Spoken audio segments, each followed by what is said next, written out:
আসসালামু আলাইকুম। আশা করি সকলে ভালো আছেন। স্ক্রিনে যেটি দেখতে পাচ্ছেন এটি হলো ঈদগাহ মাঠ। এখানে প্রতি বছর মুসল্লিরা ঈদের নামাজ আদায় করে থাকে। এর বাম পাশে দেখতে পাবেন একটি কবরস্থান রয়েছে।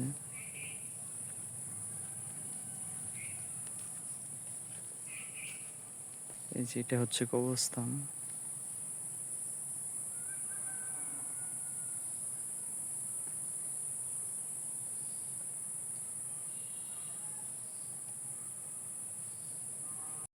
পাশেই কবরস্থান থাকার কারণে এখানে মাঝে মধ্যে জানাজার নামাজ অনুষ্ঠিত হয়। এটা হচ্ছে পুরো ঈদগাহ মাঠ। ঈদগাহ মাঠটি আগে ছোট ছিল, এখন বাড়ানো হয়েছে, এই সাইডটা বাড়ানো হয়েছে, এখান থেকে এই পর্যন্ত বাড়ানো হয়েছে। গ্রামবাসীরা সকলে একটি সিদ্ধান্ত নেয় যে এখানে একটা অজুখানা এবং একটা টয়লেট দরকার। এই যে হচ্ছে অজুখানা, আর তার ঠিক পাশে রয়েছে একটি টয়লেট। অজুখানা ও টয়লেট গতকালকে প্লাস্টার করা হয়েছে আর উপর দিয়ে ঢেকে দেওয়া হয়েছে যাতে বৃষ্টিতে ভিজে কাজগুলো নষ্ট না হয়ে যায়। এটা নতুন নতুন করা হয়েছে তো এর জন্য তালা মেরে রাখা হয়েছে। ভিতরে কাজ বাকি আছে।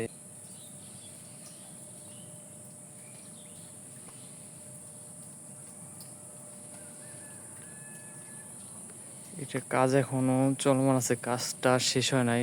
আশা করি ভিডিওটি আপনাদের ভালো লাগবে। ভালো লাগলে অবশ্যই একটা লাইক কমেন্ট করে আমাদের পাশে থাকবেন।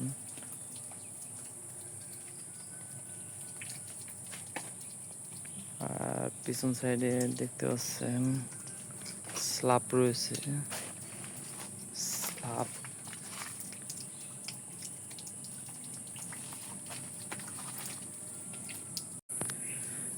দুঃখের বিষয় এটাই, আপনাদের ভিতরটা দেখাতে পারলাম না। এটা তালা মারা রয়েছে, দেখতে পাচ্ছেন তালা ঝোলানো। ফুল কমপ্লিট করতে আনুমানিক খরচ পড়বে প্রায় 80,000 থেকে 90,000 টাকার মতো আর কি, অজুখানা আর হচ্ছে টয়লেটটা দিতে।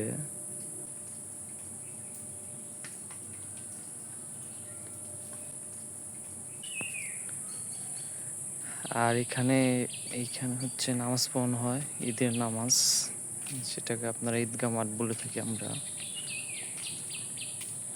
আর এখানে হচ্ছে আমাদের ইমাম সাহেব খুতবা দেয়, ইমাম সাহেব বসে। এখানে জায়গাটার কাজ চলতেছে, এর জন্য সব কিছু এলোমেলো।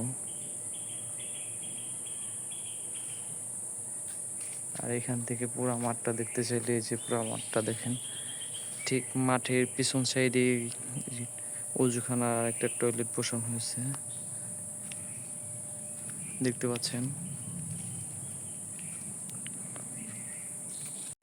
আর দেখতে পাবেন উপর দিয়ে বাঁশ দিয়ে ঘিরে দেওয়া হয়েছে যাতে বৃষ্টিপাত হলে মুসল্লিদের কোনো ধরনের সমস্যা না হয়।